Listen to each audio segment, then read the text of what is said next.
कभी भी अपने घर के पूजनीय चीजों को दरवाजे पे नहीं पटकना। कौन कौन है वो? दादी, दादा, मम्मी, पापा और घर में बैठे हुए देवता, मूर्तियां। बस जहां घर है वहीं रहने दो, इनको बाहर मत डालो। संकट आ जाएंगे, कौआ बोलेंगे घर पे कौआ। इसलिए माता पिता को घर में सबसे बढ़िया रूम दो। पर मुश्किल कहां है? सबसे बढ़िया रूम तो बेडरूम बहुरानी ने कब्जा कर रखा है। बढ़िया रूम पे कब्जा बहुरानी का, और जहां पे चूहे खटमल और चूहे भटक रहे वहां सासू रानी का। कहां से आएगी शांति घर में? कहां से आएगा सुख घर में? कहां से आएगा उन्नति घर में? घर के देवता चूहों में सो रहे। देख लो सबरी बुढ़ी अम्मा, तुम्हारी कितनी मैं हमदर्दी कर रहा हूं। गुरुजी आप ही तो हैं हमारे, है कौन और? इसीलिए तो हम सब बुढ़ों ने आपको ही गुरु बना रखा है। कभी तो आएगो इंद्रदेव कहवे हमारे बारे में, समझाए वे हमारी बहुन को। देखिए मुझे जो लगता है वो मैं कहता हूं। जवान आदमी कहीं भी सो जाए नींद आ सकती है, पर बूढ़े आदमी को सब जगह नींद आती नहीं है। घुटने का प्रॉब्लम, कमर का प्रॉब्लम, माथे का, भूख का, बहुत तरह सो जाता बुढ़ापे में। इसलिए उनको ज्यादा सुविधा दो। बढ़िया कंबल, बढ़िया गादी, बढ़िया हीटर, बढ़िया एसी, सब सुविधा दो। बीमार आदमी है पर वो पड़े बेचारे खतुड़ी में गुदुड़ी में। और जो कहीं भी सोए कहीं भी रहें, बहुत बढ़िया से बढ़िया। देखो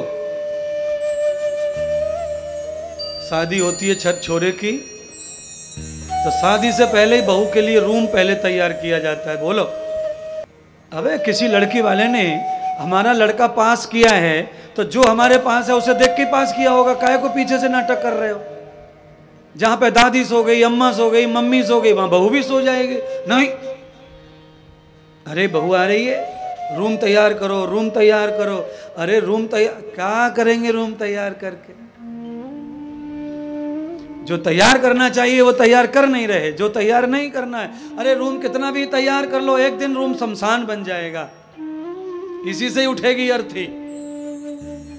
संकटासुर के बाद तृणाव्रत आया, भगवान ने अंतरिक्ष में ले जाके मार दिया।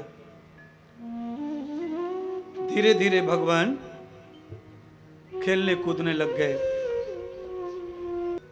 आज ब्रह्मा जी ने देखा श्री नारायण अकेले छत पे खेल रहे हैं। त्रिविधो न दर्शितम युक्ताम मेघस्य रूपम प्रवर्तते ध्यायते ध्यायमूलश्च ये वे सरस्वती सखे। सरस्वती माता ने आज उस त्रिदेव से कहा, हे ब्रह्मदेव, मैं यहां से जो देख रही हूं बादलों की परछाई से, आज आपके जो भगवान है नारायण है, देखो कैसे छत पर खेल रहे अकेले अकेले।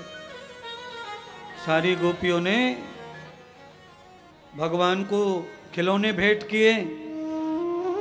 मैं बड़ी अभागिन हूं, आज सब देवी देवताओं को मौका मिला कन्हैया जी को कुछ देने का, पर मैं कुछ नहीं दे पाई। इसलिए ब्रह्मा जी मेरा मन है कि मैं भी भगवान को कुछ चढ़ाऊं। अरे मेरी बहनों और बंधुओं, पंडाल में और टीवी पर बैठे हुए सबको मैं बताना चाहता हूं, आज ब्रह्मा की पत्नी कह रही हैं कि मुझे भी भगवान को कुछ देना है। सबने दिया है। और सुनो, अगर आप मनुष्य के रूप में संसार में आए हैं और कभी भी मन में दुख नहीं हुआ भगवान को नहीं देने का, तो आप पशु हैं फिर। और आपको भगवान के प्रति ये भाव है कि सारी दुनिया भगवान की कथा कर रही है, हम क्यों नहीं कर पा रहे? हमें भी भगवान मौका दो कथा करने का। एक दिन ये जरूर भगवान के सामने रखो दुख। सरस्वती ने ये दुख रखा ब्रह्मा के सामने। सारी गोपियों ने सोने के, चांदी के, हीरे मोती से जड़े खिलौने दिए, मैं अभागिन कुछ नहीं दे पाई। ब्रह्मा जी ने कहा, दुखी मत रहो, तुम्हें देना है, लो ये दे के आओ। ब्रह्मा जी ने तत्काल बांसुरी निर्माण की। सरस्वती से कहा, लो जाके भगवान के अधरों पर रख देना, भगवान इसमें प्राण डाल देंगे।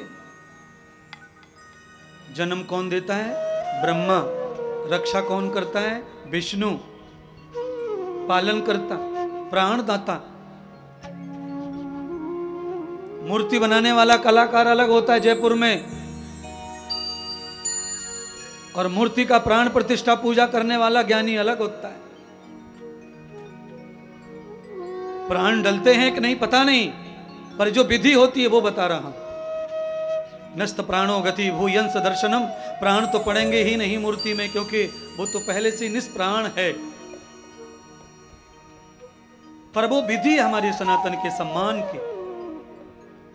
हम अपने महापुरुषों का ऐसे जीवित सम्मान करते हैं, और मंत्रों से हम ये सिद्ध करते हैं, मान्यता देते हैं कि हमारे प्रभु, हमारे देव जीवित हैं, उनका चित्र जीवित है, उनका आकार रूप ही हमारे लिए सब कुछ है।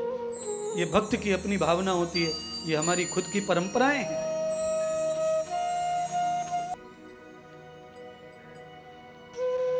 परंपराओं के लिए बहुत सारी चीजें ऐसी चलती रहती हैं समाज में, जिनको साइंस नहीं मानेगा।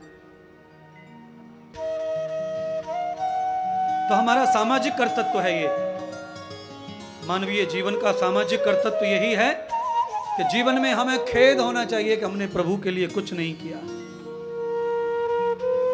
किसी के भी धार्मिक अनुष्ठान को देखो, खुशी मनाओ, पर अंदर भगवान से ये कहो, शिकायत भी करो कि हमें कब मौका दोगे आप, आपकी कथा का, यज्ञ का, आपके प्राण प्रतिष्ठा का, आपके आयोजन का।